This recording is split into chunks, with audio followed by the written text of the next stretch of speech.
കുട്ടികളെ, ഇന്ന് നമ്മൾ പഠിക്കാൻ പോകുന്ന പുതിയ ചാപ്റ്റർ ബാബ ഓർ ബാബ കി ചെടി എന്ന് പറയുന്ന ചാപ്റ്ററാണ്.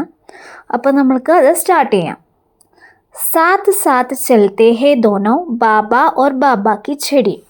അപ്പം നമ്മുടെ ബാബ എന്ന് പറഞ്ഞാൽ ഒരു വയസ്സായ വ്യക്തിയാണ്. അപ്പോൾ അദ്ദേഹത്തിന് ഒരു വാക്കിംഗ് സ്റ്റിക്കുണ്ട്. അപ്പോൾ പറയാണ്, അതിനെയാണ് ചെടി എന്ന് പറയുന്നത്. അപ്പോൾ സാത്ത് സാത്ത് ചലത്തെ ഹേ ദോനോ, ഒരുമിച്ചാണ് രണ്ടുപേരും പോകുന്നത്. ബാബയും ബാബയുടെ ചെടി, അതായത് വാക്കിംഗ് സ്റ്റിക്കും.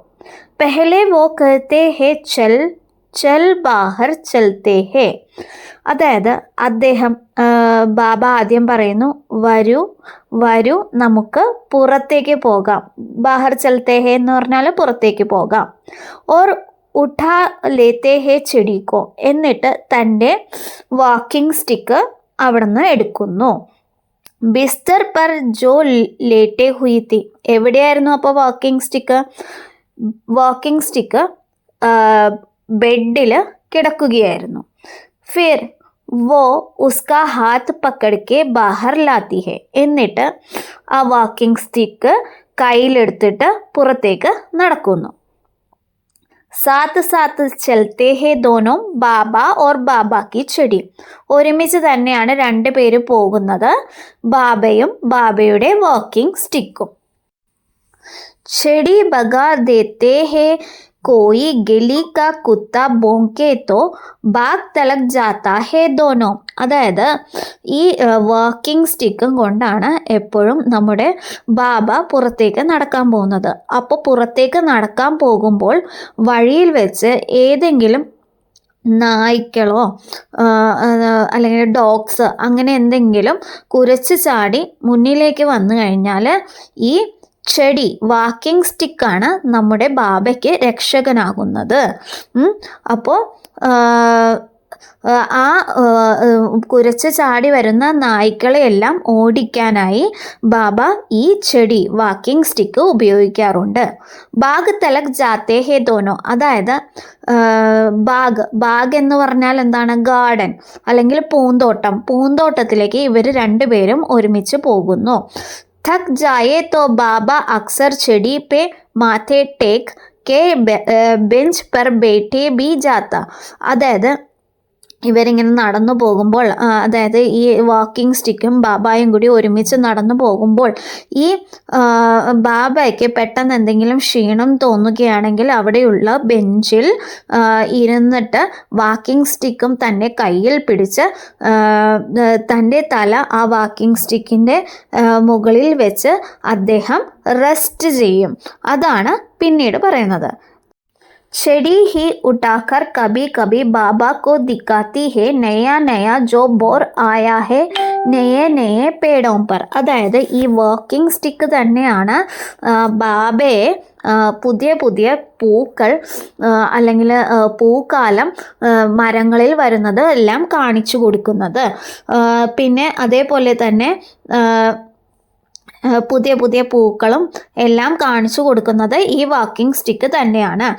ഏക് കദം ജബ് വോ ചൽത്തി ഹേ ഏക് കദം വോ ചൽത്താ ഹേ, അതായത് ഒരു കാലടി നമ്മുടെ ബാബ വയ്ക്കുമ്പോൾ നമ്മുടെ വാക്കിംഗ് സ്റ്റിക്കും അതേപോലെ തന്നെ ഒരു കാലടി വയ്ക്കുകയാണ്. ബാബ ഓർ ബാബ കി ചെടി, ബാബയും ബാബയുടെ വാക്കിംഗ് സ്റ്റിക്കും. दोनों में से कोई अकेला चल नहीं सकता, അതായത് ആർക്കും രണ്ടുപേർക്കും അങ്ങോട്ടും ഇങ്ങോട്ടും എപ്പോഴും സപ്പോർട്ട് ആവശ്യമാണ്. ആർക്കും ഒറ്റയ്ക്ക് ചലിക്കാൻ സാധിക്കുകയില്ല. അതായത് ബാബയ്ക്ക് കയ്യിൽ ഈ വാക്കിംഗ് സ്റ്റിക്ക് ഇല്ലെങ്കിൽ ബാബയ്ക്ക് താഴെ വീഴും. അതേപോലെ ഈ വാക്കിംഗ് സ്റ്റിക്കിന് ബാബയില്ലെങ്കിൽ അല്ലെങ്കിൽ വേറെ എവിടെയെങ്കിലും അതിന് ഒരു സപ്പോർട്ട് കൊടുത്തില്ല എങ്കിൽ അതും താഴെ വീഴും. ഹാത്ത് അഗർ ചൂട്ടെ തോ ദോനോം ഗിർപ്പെടുത്തെ, അതായത് കൈ ഒന്ന് വിട്ട് കഴിഞ്ഞാൽ രണ്ടു പേരും താഴെ വീഴും. അതേപോലെയാണ് ഇരുവരും അങ്ങ് പിടിച്ചിരിക്കുന്നത്. അതായത് കയ്യിൽ ബാബ ഈ വാക്കിംഗ് സ്റ്റിക്കിനെയും വാക്കിംഗ് സ്റ്റിക്ക് ബാബയെയും അങ്ങനെയാണ് പിടിച്ചിരിക്കുന്നത്. ജവാം എക് ബൂട്ട, അതായത് ഒരാൾ യങ് ആണ്, ഒരാൾ ഓൾഡാണ്, അതായത് വയസ്സായതാണ്. ഒരാൾ യങ് ആണെന്ന് പറയാൻ കാരണം നമ്മുടെ വാക്കിംഗ് സ്റ്റിക്കാണ് യങ്. കാരണം വാക്കിംഗ് സ്റ്റിക്കിന് നമ്മുടെ ബാബയെ സപ്പോർട്ട് ചെയ്ത് നിർത്താൻ പറ്റും. ബാബ ഓൾറെഡി വയസ്സായതാണ്. ബാബ ഓർ ബാബ കി ചെടി. വീണ്ടും കവി പറയുകയാണ്, ബാബയും ബാബയുടെ വാക്കിംഗ് സ്റ്റിക്കും ഊന്നുവടിയും. ഗുൽസാർ ആണ് നമുക്കായിട്ട് ഈ കവിത എഴുതിയത്. അദ്ദേഹം 1934 ഓഗസ്റ്റ് 18 പഞ്ചാബിലെ ഛേലം ജില്ലയിലെ ദിന എന്ന ഗ്രാമത്തിലാണ് അദ്ദേഹം ജനിച്ചത്. ഗുൽസാർ എന്ന് അറിയപ്പെടുന്ന അദ്ദേഹം ഒരു ഹിന്ദി ചലച്ചിത്രങ്ങളെ പ്രശസ്തനായ ഒരു ഗാനരചയിതാവാണ്. ഇതിന് പുറമെ അദ്ദേഹം ഒരു കവി, കഥാകൃത്ത്, തിരക്കഥാകൃത്ത്, ചലച്ചിത്ര സംവിധായകൻ, നാടകകൃത്ത്, പ്രശസ്ത കവി എന്നീ നിലകളിലും പ്രശസ്തനാണ്. അദ്ദേഹത്തിൻ്റെ കൃതികൾ പ്രധാനമായും ഹിന്ദി, ഉറുദു, പഞ്ചാബി ഭാഷകളിലാണ്. 2002 സാഹിത്യ അക്കാദമി അവാർഡും 2004 ഇന്ത്യ ഗവൺമെൻറ് നൽകുന്ന പത്മഭൂഷണും അദ്ദേഹത്തിന് ലഭിച്ചു. ചൗരസ് രാത് അത് ചെറുകഥാ സമാഹാരമാണ്.